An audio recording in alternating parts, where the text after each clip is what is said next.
Hello viewers, welcome our channel.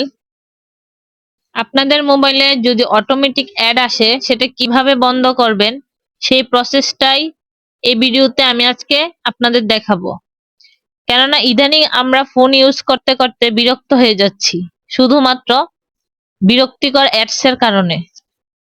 আমরা যেই অ্যাপসটা ওপেন করি সেটাতেই শুধু অ্যাডস চলে আসে, সেটা আমাদের জন্য খুবই বিরক্তকর। তখন অ্যাডস আসা আমরা কিভাবে বন্ধ করব সেটাই আজকে আমি আপনাদের দেখাবো। সো দেরি না করে চলুন শুরু করা যাক। শুরুতেই আপনি যে কাজটা করবেন সেটা হচ্ছে আপনি আপনার মোবাইলের সেটিংস অপশনটা ওপেন করবেন। দেন সেটিংস অপশনটা ওপেন করার পর এখানে আপনারা সার্চ সেটিং, এখানে আপনারা গুগল দিয়ে সার্চ করতে পারেন, আবার এখানে স্ক্রল করে গুগল অপশনটা খুঁজে নিতে পারেন। আমরা এখন গুগল অপশনটাই ক্লিক করব। গুগলে ক্লিক করার পর এখানে একটা ইন্টারফেস চলে এসেছে।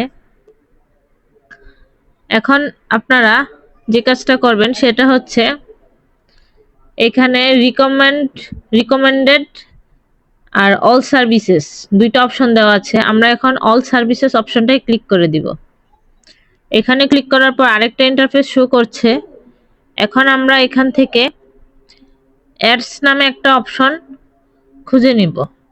তো এখানে আমরা অ্যাডস অপশনটা পেয়ে গেছি, এটাতে আমরা ক্লিক করে দিব। এখানে ক্লিক করার পর আরেকটা ইন্টারফেস শো করছে।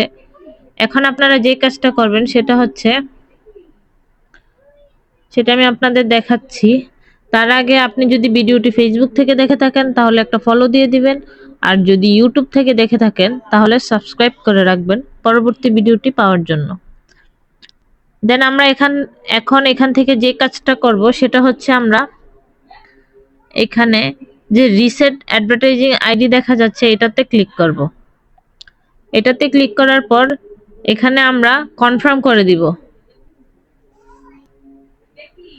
এখানে কনফার্ম অপশনটা আসছে, এটাতে আমরা ক্লিক করে দিব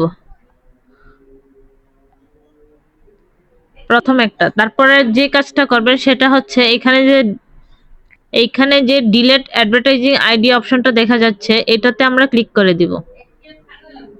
এখানে ক্লিক করার পর এখানে ডিলেট অ্যাডভার্টাইজিং আইডি, আমরা এটা ডিলিট করে দিব।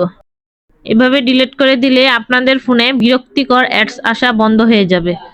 তো আপনারা আপনাদের মোবাইলে এভাবে বিরক্তিকর অ্যাডস আসা বন্ধ করতে পারেন।